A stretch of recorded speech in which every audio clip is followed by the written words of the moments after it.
A movie just got banned in Germany. It starred an actor who got canceled so hard that he had to flee the country. It cost $2 million to make, and it hit #1 in streaming. Citizen Vigilante. You may not have heard of it, and I'm definitely not recommending that you watch it. Honestly, it was not that good of a movie. But the conversation around it, about immigration, about the fear of violent crime, and about who gets to determine justice, guys, that conversation is worth having. And instead of discussing it, we're just canceling the entire movie. I don't think we should do that. Uwe Boll, the director of Citizen Vigilante, is our culprit today. He both set the film industry completely on fire, but he also did something that nobody was brave enough to do, which was talk about violent crime today. Uwe Boll is already a controversial figure within Hollywood. He's known a lot for his Rampage trilogy.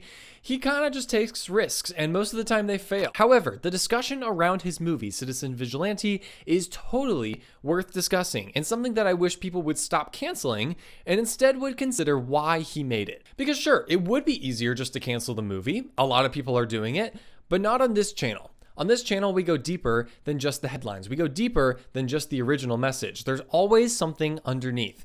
So my name is Ethan Wood. This is Cut the Crap. On this channel, we analyze religious, cultural, and worldview questions in movies today that nobody else is talking about. I hate the algorithm, and if you want to help me put it in its place, I would really appreciate that. Anywho, first let me tell you about what this movie is actually about so that we can understand the context. Citizen Vigilante stars Armie Hammer as Michael Sanders, a former US Army official who is now living in Croatia. The film opens with a young mother being stabbed in front of her child by a passing migrant, and from there Sanders secretly becomes a vigilante, hunting down people like this and bringing justice to the world. He hunts down and kills criminals, rapists, other people who have committed violent crimes, and the people who are supporting them in the name of justice. It's basically just 90 minutes of Hammer saying, hey, how about I just shoot you because you don't deserve to go to court?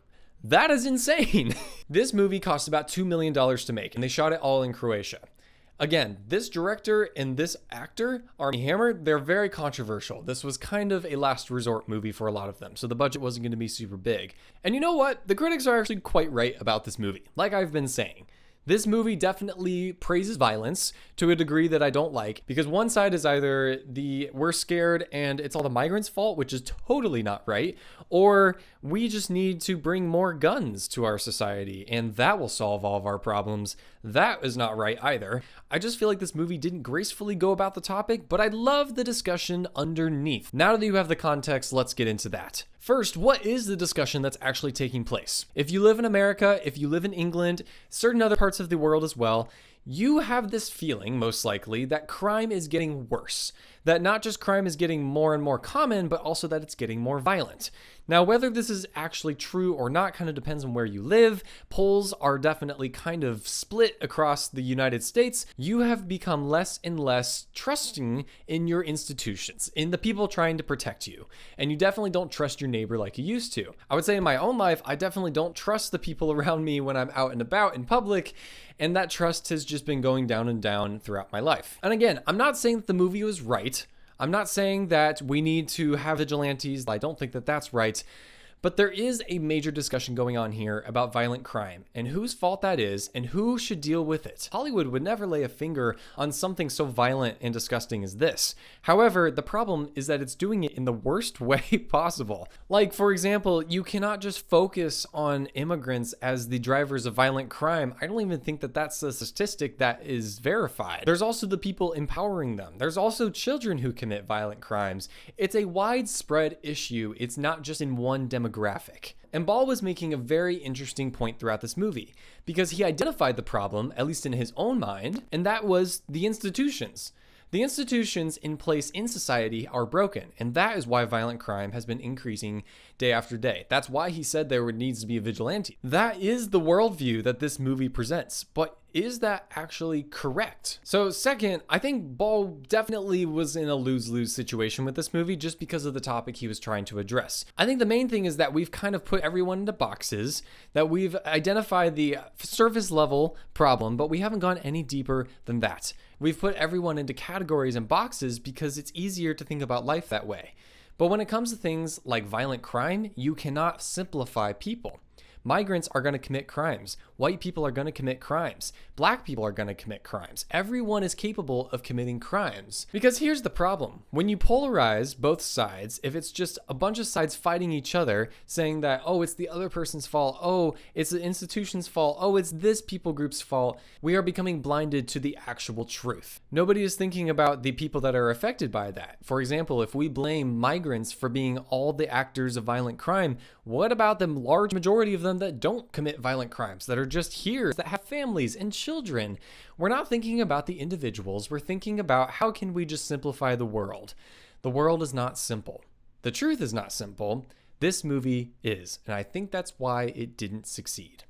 Because on the other hand, you have another people group who wants to go outside and not feel like they're going to get mugged, that wants to walk down the streets and just feel safe. That is totally valid. So how do we find a nice in-between? How do we look at the world the way that Citizen Vigilante did not? Here's what I think we need. I think we need to reframe our understanding of people.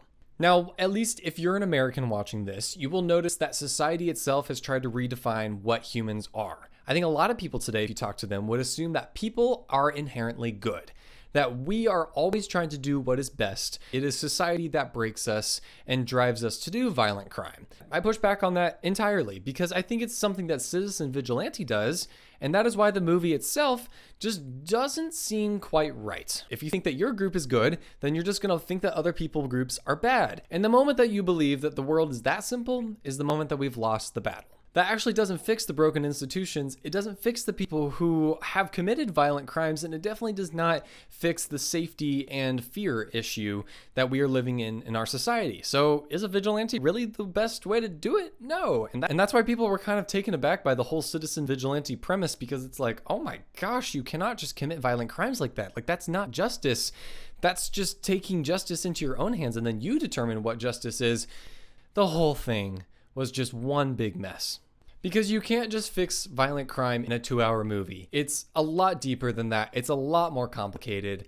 And it's something that Boll definitely was not ready to handle. So third, what do we actually need to change in our society in order to address violent crime?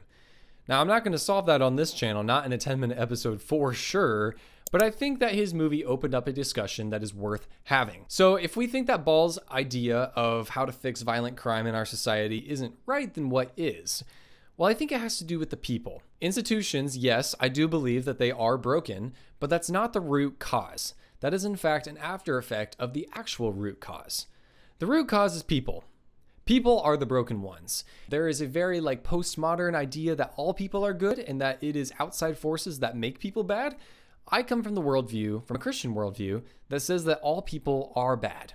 We have been bad for a long time. Technically, within that worldview, we are all capable of violent crime. That's a crazy thought right there, but it's the truth. The truth is that we are broken, therefore our institutions are broken, therefore society is broken. It's all broken.